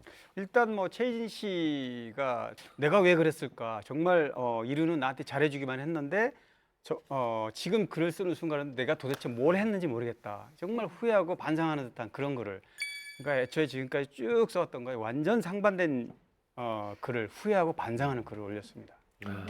어쨌건 최희진 씨가 그동안 거짓말하면서 몇 번이나 입장 번복을 했잖아요. 그 상대가 이제 연예인이다 보니까 이미지가 굉장히 실추될 수밖에 없으니 이거를 용서할 수는 없다라고 해서 공갈 및 명예훼손으로 9월 15일 날 소송을 최진 씨를 고소하게 됩니다. 네, 당시에 그 최희진 씨가 반성을 하는 모습을 보이면서 사건이 마무리되는가 싶었는데요. 근데 얼마 후에 모두를 놀라게 하는 새로운 사실이 또 공개되었다고 하죠. 그러니까요. 이 최진 씨에게 당했다라고 하는 또 다른 남자가 등장을 하는데요. 한 방송을 통해서 이 사람이 주장한 것은 내가 최혜진과 사귀면서 자살, 임신, 금품 요구 이런 협박을 받았다라고 주장을 합니다. 진짜? 일반범이네, 상습범. 이어서 이제 이 남성이 그런 협박을 받았을 때 받았던 그 계좌번호와 태진아 씨가 최근에 언론 등에 노출됐던 그때 이 최희진 씨에게 받았던 계좌번호가 동일하다. 그리고 나 외에도 다른 피해자가 있는 것으로 안다라고 폭로를 한 것입니다. 제2의 피해자가 나타나면서 최희진 씨를 향한 비난 여론 당연히 거세질 수밖에 없겠죠. 그런데요, 이런 심각한 상황에 최희진 씨가 굉장히 수상한 이상한 행보로 다시 한번 많은 사람들을 뜨악하게 합니다. 계속 그랬는데 여기 있구나. 또 있어요? 네, 그게 진짜 좀 기가 막혔는데 이게 소송이 진행 중인 상황이었단 말이에요. 근데 갑자기 거의 이제 자기 미니홈피 또 미니홈피인데 거기에 상의를 탈의한 사진을 올려요. 가슴이 노출됐거든요. 지금 아직도 돌아다니는 거 보면 이제 모자이크가 되기도 하는데 저희 이제 모자이크를 없이 올렸죠, 당연히. 없이 진짜 올렸는데 노출된 거예요? 네. 노출이 근데 막 완벽히 보이진 않아요. 저 부분이 되게 어둡게 좀 되어 있었고 어머. 또 뒤에 이제 문신이 엄청 크게 된 거를 올리기도 하고 이해할 수 없잖아요. 일반적으로 소송이 진행되고 있는데 내가 이런 사진을 올릴까라 글도 막 되게 복잡한 글들이었어요. 그러니까 나는 이 모든 사안에 대해서 개의치 않는다 이런 메시지로 되게 엉뚱한 메시지를 내보냈을 수도 있고. 이렇듯 여러 논란에 휩싸였던 최희진 씨. 그렇다면 그 이후에 최희진 씨와 태진아 이루 부자의 소송은 어떻게 흘러갔나요? 최희진 씨는 2010년 12월에 있었던 1심에서 징역 2년을 선고받습니다. 하지만 우울증도 있었고 약물 섭취로 인한 그런 비정상적인 상황에서 벌어진 일이기 때문에 그렇게 주장을 하면서 항소를 하는데요. 하지만 고등법원과 대법원은 각각 2011년 5월과 7월 심신이 미약한 상태였다는 것을 감안하더라도 죄질이 나쁘다라면서 징역 2년의 원심을 확정합니다. 그리고 형기를 다 마치기 전 2012년 9월에 가석방됩니다. 그래서 최희진 씨가 형 기간 중에 우울증 치료를 우울증 증세가 있었고 또 약을 복용한 점을 감안해서 가석방을 했다 이렇게 이제 확인이 된 겁니다. 그러면 최희진 씨가 가석방 이후에 지금은 어떻게 지내고 계신가요? 가석방 이후에 잠잠하나 싶었는데 또 한 번 논란에 휩싸입니다. 또요? 2013년 3월 28일입니다. 최희진 씨가 자신과 사귀었던 연예인 10명의 사생활을 폭로하겠다라면서 영상을 인터넷을 통해서 공개한 겁니다. 당시 네티즌들은 돈 없는 사생활 파리가 시작된 게 아닌가 굉장히 맹 비난을 했고요. 그걸 좀 의식했는지 다음날 최희진 씨가 이 영상은 게임 업체 광고 영상이었고 나는 게임 업체 그 작가가 준 대본을 읽었을 뿐이다. 노이즈 마케팅에 자신도 속았다라며 해명을 해서 일단 일단락이 됐습니다. 그 이후의 행적을 보면 최희진 씨는 개명을 합니다. 2014년에 주아라라는 이름으로 개명을 해서 실제로 또 한 남자 가수의 프로듀싱에도 좀 참여를 하고 그러니까 연예계 쪽에 나름대로 발을 이렇게 움직인 정황이 있고요. 초등학교에서는 또 재능 기부로 학생들을 가르치는 이런 행보도 보였습니다. 네, 이렇게 개인적인 감정에 앞선 사생활 폭로가 있었다면 이번에는 한 연예인의 예상치 못한 폭로로 연예계가 발칵 뒤집어진 사건입니다. 네, 바로 여자 아이돌 그룹 타이틀 지수 씨의 폭로로 알려진 사건이죠. 네, 타이티는 2012년 싱글 앨범이죠. 투나잇으로 데뷔를 했고 올해 이제 데뷔로 5년 차인 여자 아이돌인데 감각적인 음악으로 많은 사랑을 받은 걸그룹이죠. 아니 근데 걸그룹 타이티의 지수 씨가 대체 어떤 폭로를 했다는 거죠? 사건은 2016년 1월 11일 타이티 멤버 지수 씨가 SNS에 올린 글에서부터 시작이 됩니다. 이 글을 보고 많은 분들이 충격이었고 이 글을 직접 진짜 올린 거 맞아? 라고 의심을 했었는데요. 그 내용은 바로 연예계 성상납 스폰서를 제안받았다라는 글이었어요. 맞습니다. 타이티 그룹에 대해서 인지도가 참 낮았기 때문에 많이들 알지 못했는데 이 바로 연예계 성상납과 관련된 SNS 글을 올렸다 해서 이제 이 타이틀을 몰랐던 사람 다 알게 된 거죠. 근데 어쨌든 이 지수가 익명의 남자로부터 SNS를 통해서 시간당 400만 원을 줄 테니 뭐 이렇게 같이 합류하자 이런 제의를 받았다는 거죠. 근데 그 전부터 그 연예계에는 뭐 끊임없이 성상납 아니면 성과 관련된 어떤 그 제의, 스폰서 폭로가 덜어 있었는데 아주 특이한 케이스입니다. 이 지수 같은 경우. 어떤 게 특이한 케이스예요? 일단 기존에는 어떤 연예계의 이런 뭐 기획사라든가 알려지지 않는 조그마한 기획사를 통해서 이렇게 점조직 형태로 그런 일들이 있었던 게 암암리에 있었는데 이 타이틀 지수 같은 경우 공개적으로 SNS를 통해서 제안을 했다. 이게 사실 있을 수 없는 일이거든요. 그래서 굉장히 화제가 됐던 겁니다. 어쨌건 자신을 멤버십으로 운영되는 어떤 모임에서 고용된 브로커다라고 이 익명의 남자는 자기를 소개했고 타이틀 멤버인 지수에게 고급 페이 알바죠. 뭐 400만 원이니까. 근데 굉장히 뭘 하면 되느냐라는 얘기를 했을 때 손님과 쇼핑을 하고 저녁을 먹는 대가로 그 정도 돈을 주겠다라는 글을 이제 보낸 거죠. 이 건 관련해서 타이티 관계자들은 강력 대응할 방침이다, 묵과하지 않을 것이다라는 입장을 밝혔고요. 이제 이 사건으로 인해서 사실 그 연예계 스폰서 문제가 다시 재점화되기도 하고 실제로 저희들도 뭐 취재를 다시 하기도 하고 TV 프로그램도 굉장히 많이 늘어났었죠. 아니, 스폰서라는 얘기를 뭐 주변에서 풍문으로만 많이 듣긴 네. 했는데 진짜 실제로 존재를 하나요? 뭐뭐 하더라라는 식으로 이제 은밀하게 이제 돌았던 얘기들이 한 방송에서 스폰서 계약서라는 거를 실제로 입수해서 공개를 하면서 이게 좀 파장이 커졌는데 이 계약서 상에는 명시된 거는 금액과 그 만나는 횟수를 명시하게 돼 있다. 뭐 이런 내용이 있었고 뭐 이런 계약서까지 존재한다는 거 보면 그들이 은연중에 이렇게 뭔가 체계적인 시스템으로 이미 운영이 뭐 지속적으로 되고 있었다라고 추측할 수 있는 거죠. 맞아요. 그 문건이 존재한다는 거는 이게 이제 처음으로 밝혀진 겁니다. 그게 당시 취재하면서 그 성스폰서 관련 그 브로커죠 일종의 그분을 만나서 얘기를 들어보니까 등급이 나눠져 있다 하더라고요. 말 그대로 횟수당 얼마. 예를 들면 그래서 A급은 거의 없고요. B급 정도로 분류가 되면 회당 1,500.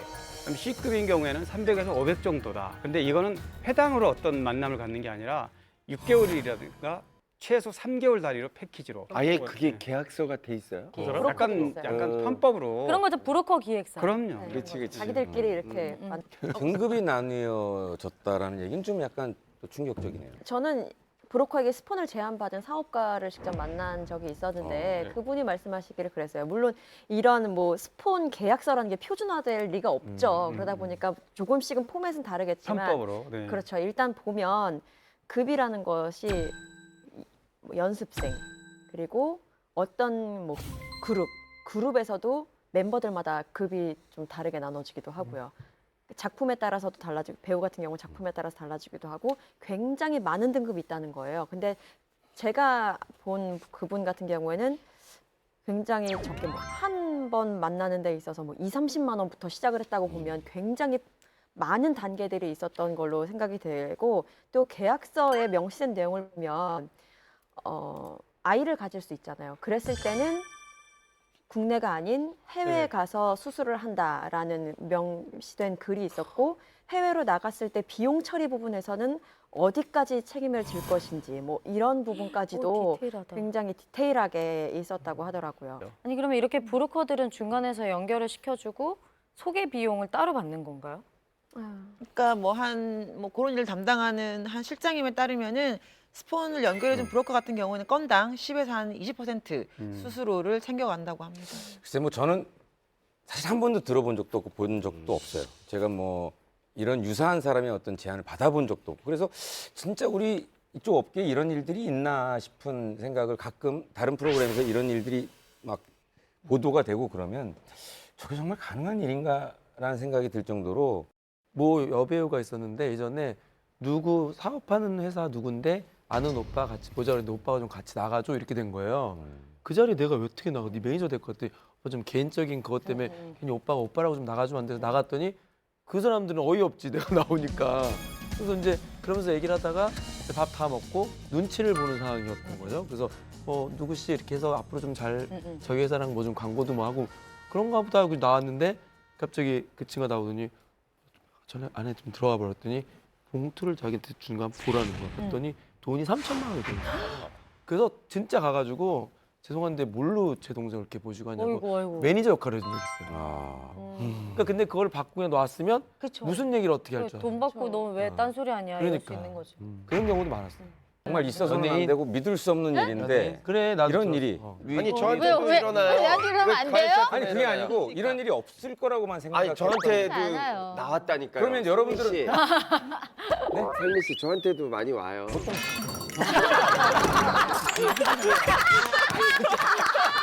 아니요. 그게 아니라 나한테 오는 게 아니라 나한테 오는 게 아니라 나한테 소개해달라. 여보세요. 제가 오해를 했는데. 제가 무슨 지금 개그 치겠어요 여기서? 깜짝 놀랐어요. 네. 아 이렇게 한 가수의 SNS 메시지 폭로로 이어진 연예계 스폰서 논란. 이 논란이 재점화되자 많은 연예인들은 SNS를 통해서 자신들의 소신을 밝히기도 했었어요. 네, 그렇습니다. 배우 김옥빈 씨가 SNS를 통해서 쓴소리를 아끼지 않았는데요. 시작하는 친구들의 암담한 현실을 이용해서 돈으로 그들의 꿈을 짓밟고 놀이개처럼 가지고 노는 그들에게 분노가 들끓는다라고 하면서 불편한 기색을 감추지 않았습니다. 배우 황승원 씨 또한 본인의 SNS를 통해서 소신을 밝혔는데요. 자신의 욕심을 위해 돈으로 그녀들의 꿈과 소망을 짓밟는 사람에게 화가 난다라고 본인의 생각을 밝혔고요. 그리고 배우 김민정 씨도 밝혔습니다. 땀과 노력으로 성실함으로 배우의 꿈을 충분히 이룰 수 있습니다. 돈으로 모든 것을 살 수 있다는 생각을 버리십시오라고 동료 후배들을 격려하는 글을 남겼습니다. 근데 저는 아까도 궁금했는데 그 그룹 타이티의 지수 있잖아요. 그 SNS 그 메시지를 공개했다고 했는데 그거 왜 공개한 거예요? 저는 그 이유도 솔직히 잘 모르겠어요. 근데 당시에 그 타이티 지수 같은 경우는 아버지가 또 경찰입니다. 그래서 잘못 굉장히 걸렸죠. 이래저래 진짜. 화제가 됐고 혹시라도 노이즈 마케팅이 아닌가. 왜 그런 의혹을 받았냐면 이게 SNS로 그렇게 할 수 있는 사안이 아니라는 거죠. 그러니까 실제 브로커한테 물었더니 그런 바보 같은 브로커가 어디 있느냐. 맞아. 그거는 그냥 대본에 걸리는 건데 그건 누군가 장난처럼 했을 거다. 이랬기 때문에 그런 의혹을 받았던 거죠. 아니 SNS 저도 하지만 진짜 엄청 이상한 문자 많이 와요. 뭐 알바하실래요 이런 거 그냥 안 보고 넘어가면 되는 거를 이렇게 기사한 거는 노이즈 마케팅 그것도 좀 없지 않아 있는 것 같다는 일단 다 신고 누르는데 그럼. 왜냐면 또 이름 있는 가수면 너무 이름 있는 가수 이런 거 공개 안 할 수도 있거든요. 사실 이게 메시지가 뭐 확실한 것도 아닌데 이거를 갖다가 사실 이게 연예계에 대해서 다시 한번 이 스폰서에 대해서 논란을 일으키는 거라고 저는 생각하고 그렇죠. 여러분, 경각심을 주는 데는 분명히 효과를 줬어요. 타이티 지수 문제가. 이제 타이티에 대해서는 철벽 방어예요. 이제 어느 누구도 문자도 안 보낼 거고요, 메시지도 안 보낼 거고요. 잘했네. 보내면 공개되잖아요. 그러니까 철벽 방어 친 게 아닐까 하는 생각이 들더라고요. 진짜 철벽이네. 근데 아이돌만 받는 게 아니라 정말 여자 일반인들도. SNS에 뭐 옷만 조금 먹고 있으면 다 그거 보내고 있어요. 강원도 경찰서 형사 과장이었다고 하면 예. 다분하게 우리가 그 노이즈 마케팅이라고 볼 수는 없겠네요. 그럼요. 그렇죠. 그러니까 사실 노이즈 마케팅이라면 소속사나 타이티 지수 본인이 그걸 어떤 식으로든 조작을 해서 노출을 해야 되는데 또 그건 아니란 말이죠. 그러니까 근데 소속사 입장은 명확하게 지수 입장이나 소속사는 명확하게 이거를 내보임으로써 더 이상 오해 소지가 없도록 하겠다 이런 입장이었던 겁니다. 네. 그렇다면 그룹 타이티의 지수에게 SNS로 스폰서 제의를 했던 상대 어떻게 됐나요? 처벌을 받았나요? 그건 처벌은 받지 않았습니다. 그러니까 처벌을 안 받았다기보다는 처벌하지 못했죠. 그러니까 그런 표현이 맞는데 어쨌건 타이티 관계자에 따르면 그런 이제 접수를 했고 그다음에 이제 SNS 본사로부터 그 접속했던 IP가 대한민국이 아닌 다른 해외라서 정보를 제공해 줄 수 없다라는 그런 답변을 받았으니 어쨌건 이 상황에서는 피의자를 특정할 수가 없으니까 미제로 이제 종결될 수밖에 없는 상황에 처한 거죠. 이 SNS 회사의 특성이 뭐냐면요. 이런 거 수사 의뢰를 한다 하더라도 테러 위협이 아닌 이상 확인 안 해줍니다. 그렇기 때문에 뭐 좀 안타깝긴 하지만은 뭐 수사가 쉽진 않은 상황이죠. 네, 연예계를 뒤흔든 지수 씨의 폭로가 어쩌면 용기 있는 고백이 아니었나 싶습니다. 이번 논란으로 더 이상 연예인들에게 불미스러운 소문이 확산되지 않기를 기대해 봅니다. 동반자로 일을 하다가 폭로 때문에 원수가 되는 티아라 사태의 진실이라는 폭로성 글이 호영, 화영 자매가 대인배 코스프레를 한다 메시지까지 공개하면서 맞아야 정신을 차리지. 이때 제가 스타일리스트였고 다 아는 사람이에요 저는. 김우리 씨 폭로전 딱 하고 다음 주부터 안 나오니까 지난 2월에 있었던 일인데요. 무려 5년 전에 사건이 재점화되면서 논란이 됐었죠. 네, 그렇습니다. 그 논란의 주인공은 바로 뽀삐 뽀삐 뽀삐 뽀삐 뽀삐 뽀삐 의 주인공 티아라입니다. 네. 그럼 우리 몫인가? 대본에 있어요. 네. 한은정 씨가 왜 아이돌 그룹에 뽑히지 못했는지 알겠네요. 왜요? 저 미모에. 너무 뻣뻣하죠. 뽀삐 뽀삐 뽀삐. 대체 어떤 일이 있었던 건가요, 김혜선 씨? 네, 지난 2월 8일이었죠. 연기자로 변신한 화영, 효영 이 자매가 한 토크 프로그램에 나와서 과거의 왕따 사건을 언급하면서 논란이 재점화가 됐습니다. 그 자신들의 데뷔 스토리부터 이런저런 과거의 이야기를 하던 중에 화영 씨가 눈물을 흘리면서 티아라 시절을 언급했죠. 아마도 이 방송을 본 많은 시청자분들이 티아라 시절에 그때 막 소문이 돌았던 그 왕따 사건을 말한 것 같다라고 하면서 도대체 저들의 입장은 무엇이지라고 의아함을 감추지 못했습니다. 아니 근데 이 방송 자체가 논란이 됐다라는 얘기를 들었는데 저는 보지는 못했는데 화영 씨가 예전에 그 팀 해체 당시에 좀 본인이 뭐 잘못했던 사회생활에 좀 미숙했던 점에 대해서 좀 안타까워했다라는 얘기를 들었는데 그게 왜 논란이 된 거죠? 바로 방송 다음 날에 인터넷 게시판에 올라온 글 때문에 논란이 시작됐습니다. 이제 티아라의 5년 전 스텝이라고 밝힌 사람의 글인데요. 효영, 화영 자매가 베인베 코스프레를 한다라는 요지였고요. 티아라 사태의 진실이라는 제목으로 폭로성 글이 올라왔거든요. 이제 심지어 화영 씨의 언니 효영 씨가 당시 티아라의 막내였죠. 아름 씨에게 보냈던 메시지까지 공개하면서 논란이 아주 거세졌었죠. 아름 씨한테 메시지를 보냈다고요? 네, 그 내용을 제가 그대로 한번 읽어드릴게요. 일단 화영 씨의 언니 효영 씨가 그 티아라 멤버였던 아름 씨에게 보낸 내용입니다. 맞기 싫으면 제대로 해. 이 바닥 소문 금방 도니까 라고 하면서 뮤뱅 가서 먼지나게 맞자 기다려. 걔들은 맞아야 정신을 차리지. 못된 것 걸리기만 해봐 라고 얘기를 했다고 하는데 초등학생들도 이런 얘기 잘 안 하거든요. 둘 다 티아라 멤버였어요? 아니에요. 아유 진짜. 아니 왜 우리가 오빠 설명을 해야 돼요? 지금. 아니, 한 명은 지금 파이브도 있어요. 풍문쇼를 다른 좋아하는 혹시- 시청자분들께서는 나이가 많으신 분들도 아니 있어요. 저 룰라반 알지 뭐 네, 티아라지 뭐 화영과 효영이 있어요. 화영은 티아라, 효영은 파이브돌스 멤버예요. 아, 그런데 화영이 이쪽에서 뭔가를 왕따를 당한 것 같다. 언니인 효영이 들었어요. 언니가 그 티아 멤버 막내인 아름한테 문자를 보낸 거예요. 니네 가만히 안 둬. 한 뮤뱅에서 있다 봐. 회사에 이렇게 된 두 거죠. 개의 그룹을 이제 활동을 하고 있었고 티아라 그룹에서 동생이 일이 있으니까 파이브 돌스에서 다른 그룹에 있는 언니가 이제 뭐라고 한 거네요. 이제 이해가 됐습니다. 피곤해. 지금 상황만 놓고 보더라도 일단 논란이 좀 예상되는 폭로들이네요. 네. 아니 그 정말 저 고등학교 때 정말 날라리 언니들 있잖아요. 그런 언니들이 후배들 정말 버릇없는 후배들 불러서 내뱉는 진짜 발언들이거든요. 정말 듣기 민망할 정도의 발언들. 어쨌든 티아라 하면 왕따 사건에 대해서 저희들이 언급을 안 할 수가 없잖아요. 그거에 대해서 내막 좀 얘기해 주세요, 박현민 기자님. 네, 사건 시작을 거슬러 올라가면 2012년 7월에 콘서트에서 티아라 멤버였던 화영 씨가 무대에 오르지 못하게 되면서 멤버들이 SNS로 글을 남겼거든요. 그게 화두가 됐는데 일단 은정 씨가 이런 글을 남겼어요. 의지가 사람을 만들 수 있다. 정말 핫 키워드였죠. 이 해의 가장 큰 이슈였는데 네. 의지라는 단어가 처음 사용됐고요. 지연 씨가 여기를 받아서 의지, 예의, 배려의 차이라는 글을 또 남겼습니다. 그걸 또 받은 게 효민 씨였는데 의지의 차이라는 걸 남겼고 그걸 또 보람 씨가 동조를 했어요. 그러다 보니까 이제 다음에 이제 화영 씨의 입장이 나와야겠죠. 화영 씨는 또 이런 글을 남겼습니다. 의지만으로 무리일 때가 있다. 그러니까 서로 제대로 저격글을 이러다 보니까 왜냐면 멤버들끼리 그런 일이 왕왕 있더라도 안에서 숙소에서 해결하거나 이런 경우가 있는데 모두가 볼 수 있는 공개적인 글에 올리면서 이게 이제 화두에 오른 거죠. 티아라 왕따 설이.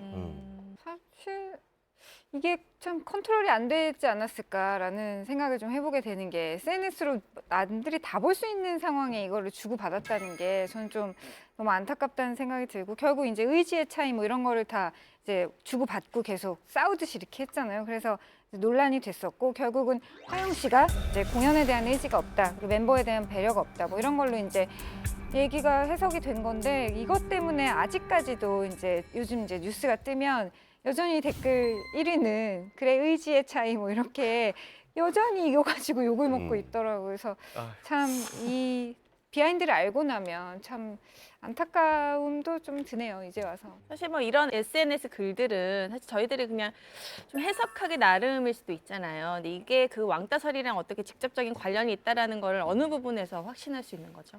사실 이게 결과론적인 이야기일 수도 있는데 이제 와서 다시 보니 왕따가 맞았구나라고 이제 끼워 맞추기식 이제 물증이라고 보면 되겠는데요. 2012년 7월에 티아라들이 그 멤버들이 모여서 이제 오프닝 멘트로 출발 이렇게 외치는 부분이 있었대요. 근데 그때 효민 씨가 팔을 옆으로 들면서 이 손으로 화영 씨의 눈을 찌르는 모습이 이제 포착이 됐다고 하고 이걸 보면서 이것 봐라고 이렇게 했던 찔렀대요? 거고 이렇게 출발 이렇게 한 거죠. 뭐 이런 식으로 네. 그리고 또 두 번째로는 일본에서 한 오락 프로그램을 같이 촬영을 하는데 이렇게 뭐 멤버들이 화영이에게 떡을 막 억지로 막 입을 먹이는 입에 넣고 먹이는 듯한 모습이 보였어요. 그걸 보면서 아 이것 역시 괴롭히는 거라고 사람들이 굉장히 많은 삿대질을 했었죠.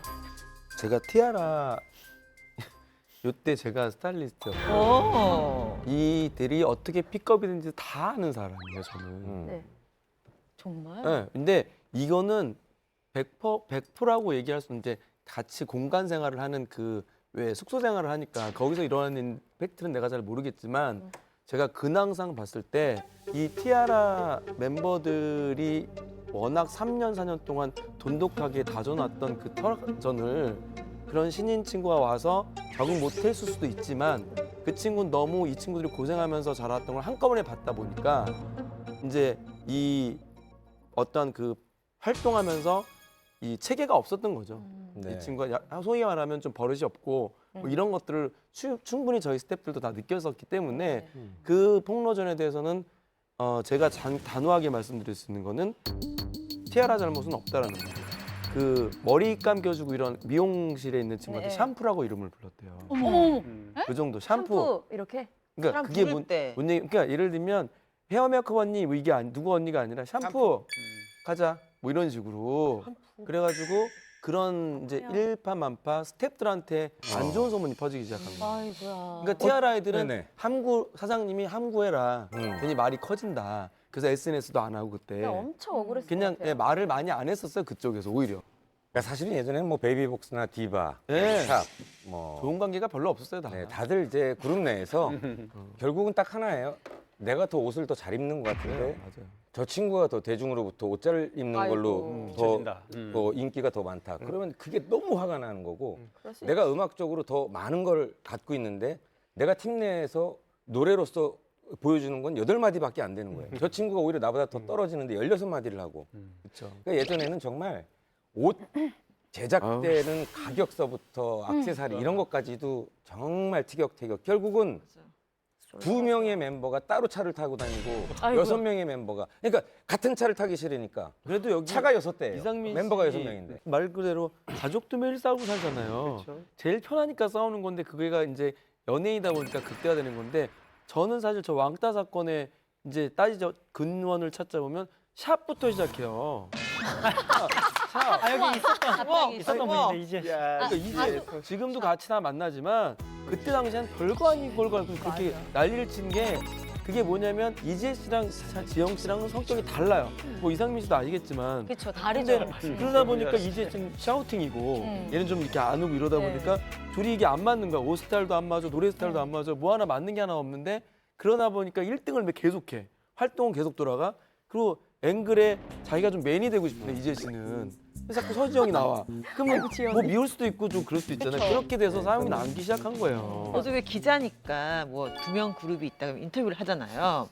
그리고 이제 한 사람한테 좀 집중될 수가 있잖아요. 궁금한 게 있고 좀 스캔들이 있는 친구다 그럼 집중해서 뒤에서 기자님 왜 나한테는 지금 안 하냐고 인터뷰 그만하고 가겠다고 이러는 분들도 계셨어요. 네, 맞아요. 있어. 그럴 수 있어요. 네, 너무 근데 또 그래서 이해하죠. 잘하는 사람은 정말 맞아. 그래서 질문을 존재감이 배분하니까 되게 없어서. 신경 써요. 질문을 난 걔가 내 하면서도. 딸이었으면 나는 백은 내왔을 거야 아마. 뭐라고요? 마음이 아파서. 그리고 사실은 그런 마음이 전체적으로 없겠죠. 그룹 내에 이제 뭐 불화설이라든지 왕따 뭐 이런 것들에 대한 모든 논란의 그 그 그룹들은 이제 우리 회사에 제일 많았어요. 합이랑 곤란해요 그럼. 그리고 뭐, 디바. 그리고 모 그룹은 지금도 연락 안 해요 서로. 왜 알 것 같지? 누구야? 디바죠. 뭐.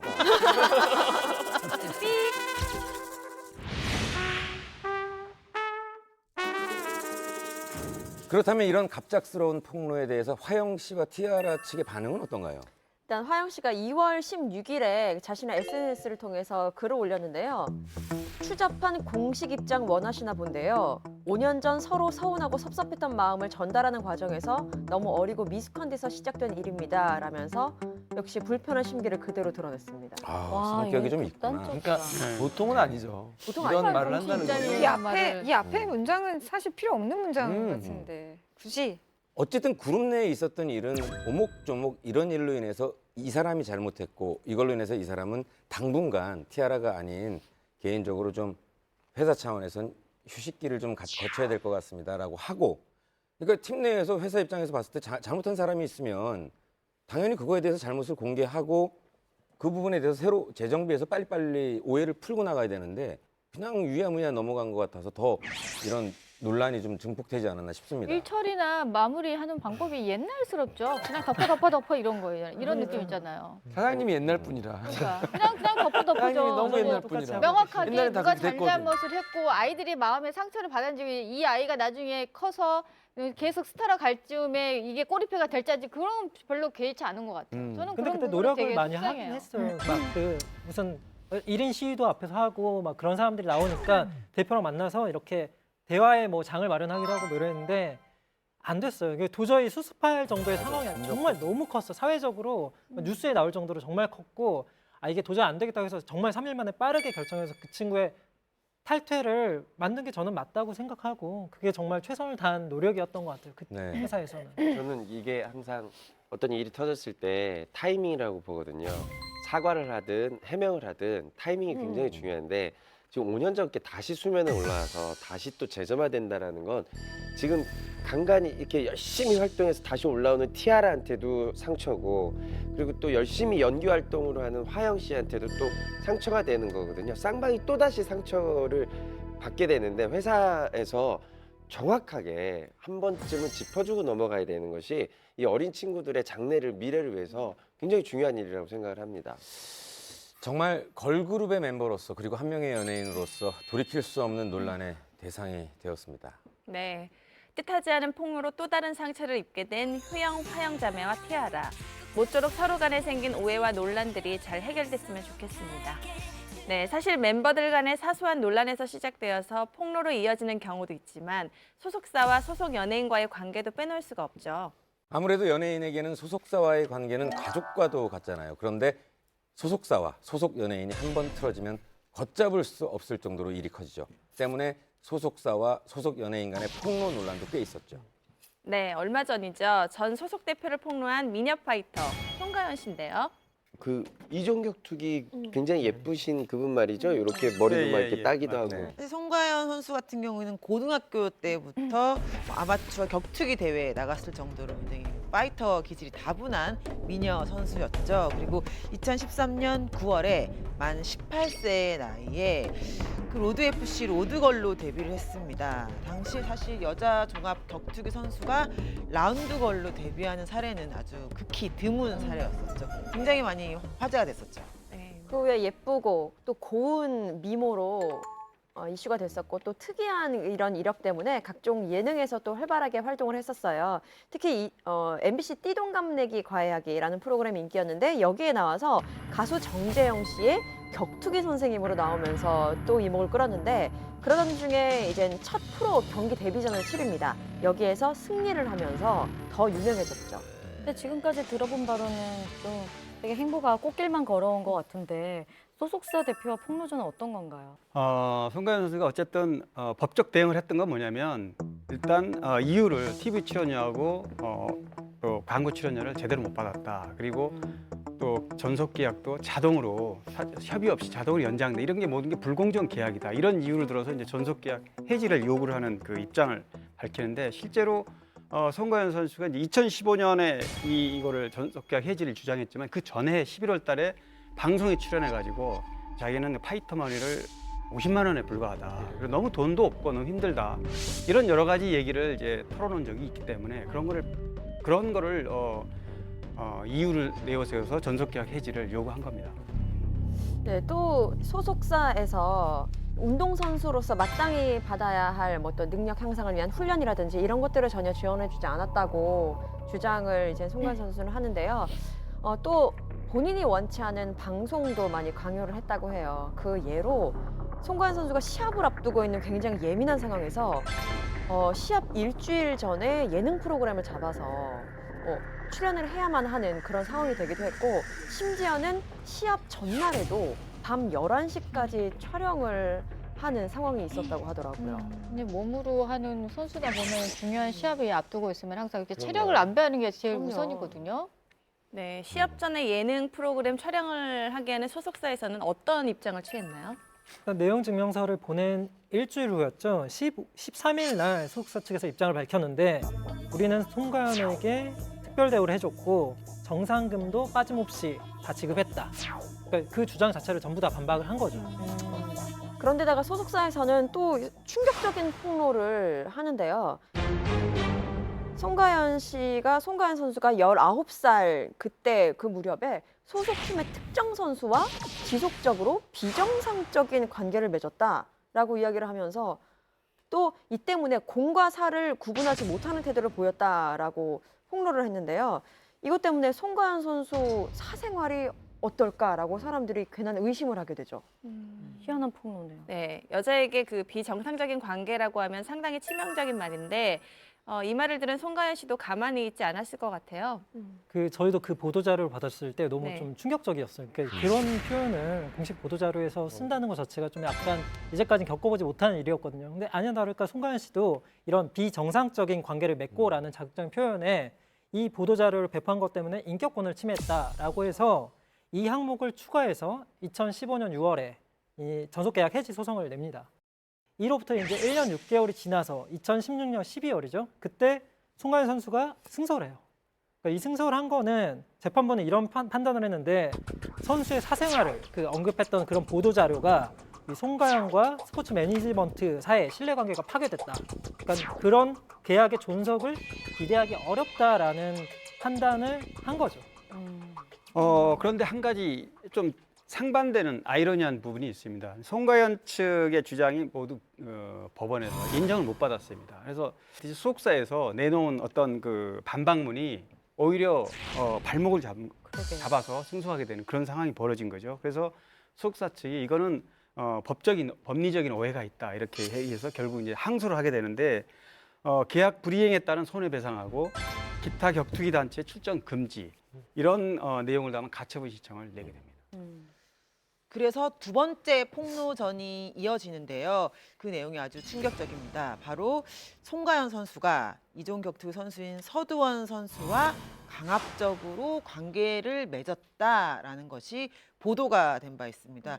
아마 이 맥락에서 앞서 말씀드렸던 비정상적인 관계라는 게 이런 맥락이 아닐까 이런 생각이 좀 드네요.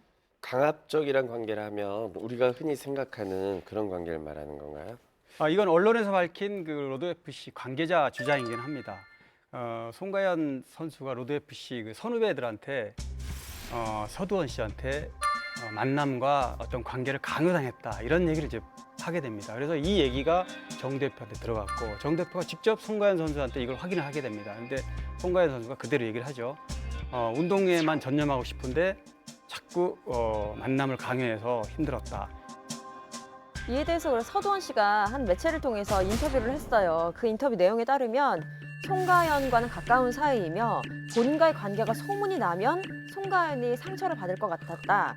그래서 자신이 무섭게 이렇게 했다라는 식으로 말하라라고 시켰고 이 말이 나중에는 또 부풀려지고 또 와전이 돼서 서두원 선수가 송가연 선수에게 뭐 못된 짓을 한 것처럼 그렇게 소문이 나게 돼버렸다라고 해명을 했죠. 결국 서두원 선수의 주장은 송가연 선수를 보호했다는 거네요. 그렇습니다. 심지어 송가연 선수가 2월 7일 날 이제 직접 어떤 그 매체하고 인터뷰를 했는데 자신은 서두원 선수에게 강압적으로 강간당한 적이 없다. 이제 이렇게 딱 잘라서 입장을 설명을 했습니다. 여기서 또 더 나아가서 이제 송가연 씨가 로드 FC 그 대표와 있었던 이야기를 또 폭로를 하는데요. 2013년 11월의 이야기인데요. 목적도 모르는 그런 사진 촬영을 해야 하는 상황이었는데 자신 보고 직접 티 팬티를 사오라고 했다는 거예요. 그래서 굉장히 수치스러웠다고 고백하기도 했습니다. 어쨌든 송가연 선수 얘기는 또 이렇고 또 쌍방 얘기를 들어봐야 됩니다. 또 회사 측 얘기는 조금 다릅니다. 당시 진행한 화보 촬영은 유명 남성 잡지 M사와 촬영을 했었고 촬영을 다 한 뒤에 그 결과물을 보니 너무 수위가 높아서 절대 이것을 내보내면 안 되겠다라고 해서 잡지를 인쇄 전날 다 사진을 빼앗아 왔다라고 오히려 내가 좀 회사 측에서 좀 보호를 했다라는 입장이었던 거죠.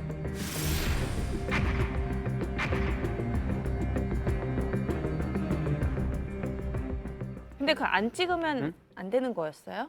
어떤 당시에? 세미누드 네. 촬영이요?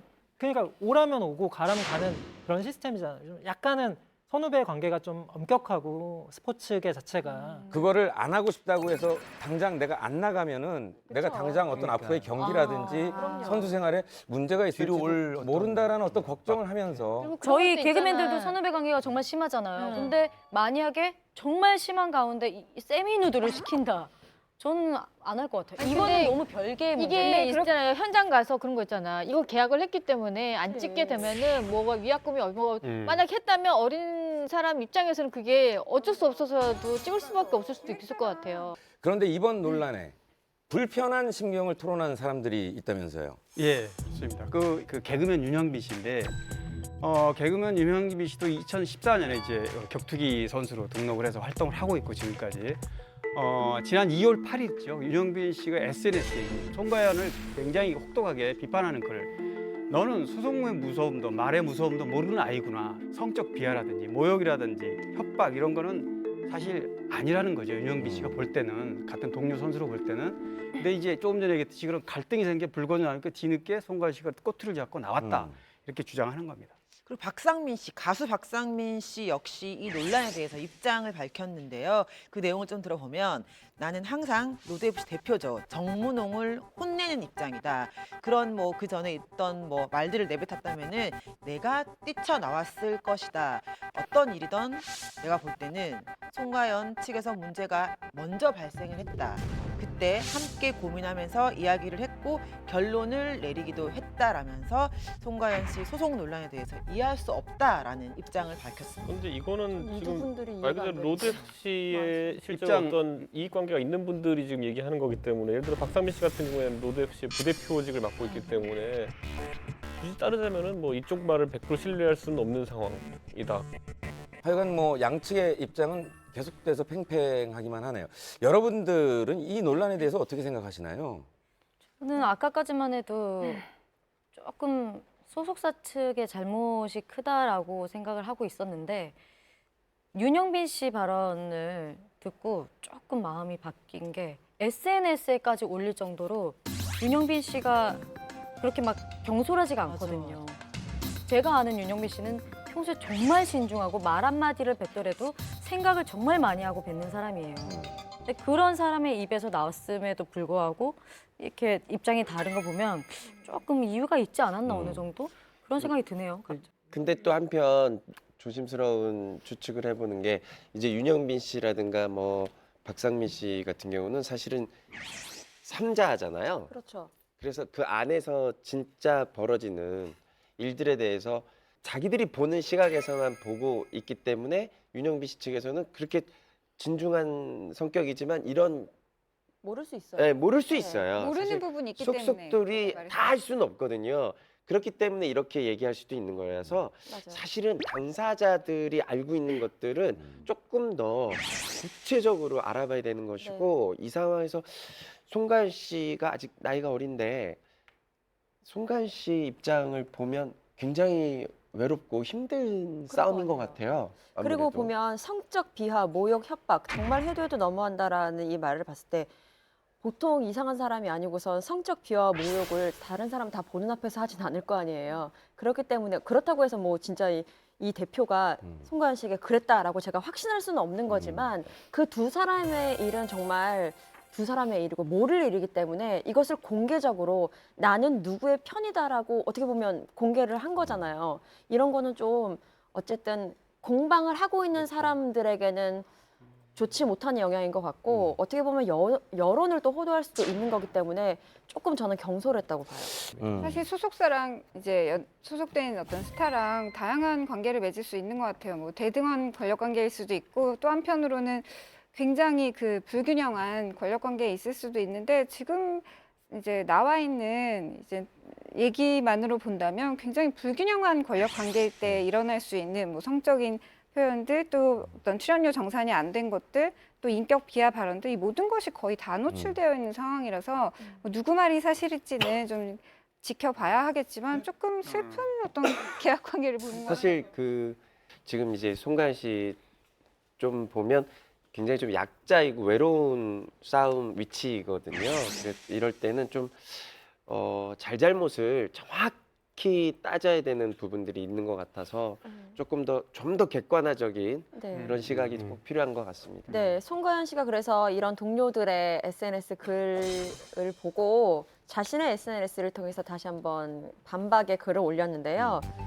당신들이 겪지 않았다고 해서 내가 당한 일이 없던 일이 되지 않는다라고 이야기를 하면서 자세히 모르는 당신들이 몇 푼 안 되는 돈과 명예를 얻기 위해 아부를 떤다는 게 역겹다라고 아주 강하게 반박을 했습니다.